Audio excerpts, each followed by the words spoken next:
ఇవాళ కథ ఏ రకంగా ముంగడిపోతుంది, ఏం నడుస్తుంది, కథ మాత్రం అందిస్తేందుకు చలో మరి మేము సిద్ధంగా ఉన్నాం. అన్న రావే పెద్ద మనిషి సికింద్రాబాద్ పార్లమెంట్ శనార్థి పబ్బతి ఒక్కసారి మా ప్రేక్షకులకు పరిచయంగా.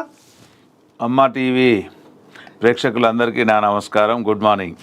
ఇప్పుడు ఏఎన్ఎన్ అమ్మ పోయి ఏఎన్ఎన్ ఏఎన్ఎన్ అయితే ముందుగాల మహాపత్రికను తీసుకుందాము. ఇక మరి ఇంట్లో జూబ్లీహిల్స్ ఉప ఎన్నికల్లో పోటీ చేస్తున్నాం, గెలుస్తున్నాం అని పిసిసి పెబ్బ మహేష్ కుమార్ గౌడు ఇక మరి ఆంబాయం వెళ్ళబోసుకుంటుండు, ధీమాగా ఉన్నాడు. సర్పంచ్ ఎన్నికలపై హైకోర్టు తీర్పును స్వాగతిస్తున్నాం, ఫోన్ ట్యాప్ చేసే హక్కు కేటీఆర్కు ఎవరిచ్చారు? పిసిసి చీఫ్ మహేష్ కుమార్ గౌడ్ మంచిగా గుర్తు చేసుకుంటూ పిసిసి పెబ్బ అయ్యా మరి ఇప్పుడు సర్పంచ్ ఎన్నికలపై హైకోర్టు తీర్పును స్వాగతిస్తున్నాం అంటుండు. 90 రోజుల్లో పంచాయతీ ఎన్నికలు జరగాలి, ఏ స్థానిక సంస్థలు జరగాలి.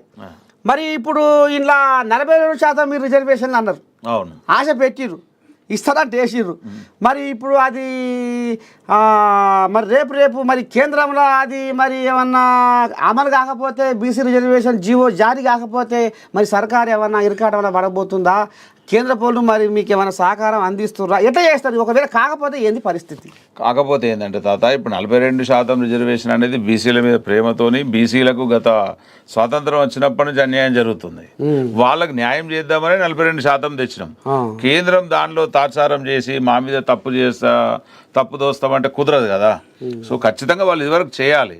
వాస్తవంగా ముఖ్యమంత్రి రేవంత్ రెడ్డి గారు కూడా ఈ స్థానిక సంస్థల ఎన్నికలు ఆపింది కారణం ఏంది? ఆ బీసీలకు 42% రిజర్వేషన్ వస్తే బీసీలు లాభపడతారు, బాగుపడతారని. సో అక్కడ జాప్యం జరుగుతున్నది.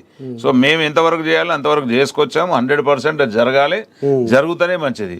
జరగకుండా కేంద్రం మమ్మల్ని బ్లేమ్ చేస్తా అంటే ప్రజలైతే గమనిస్తున్నారు కదా, మా తప్పు ఏమాత్రం లేదు. ఇప్పుడు హైకోర్టు ఏమంటుంది, నెల రోజులలో మీరు బీసీ రిజర్వేషన్లు మొత్తానికి మీరు ఇది ఇవ్వడానికి ఇగో అంటుంది చూడు.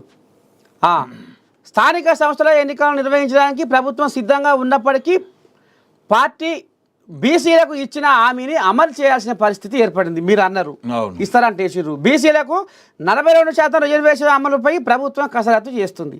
రిజర్వేషన్లు 50% దాటొద్దన్న సుప్రీంకోర్టు నిబంధనతో ప్రభుత్వం ఏం చేయాలన్న దానిపై దృష్టి సారించింది. మరి కేంద్రం నుంచి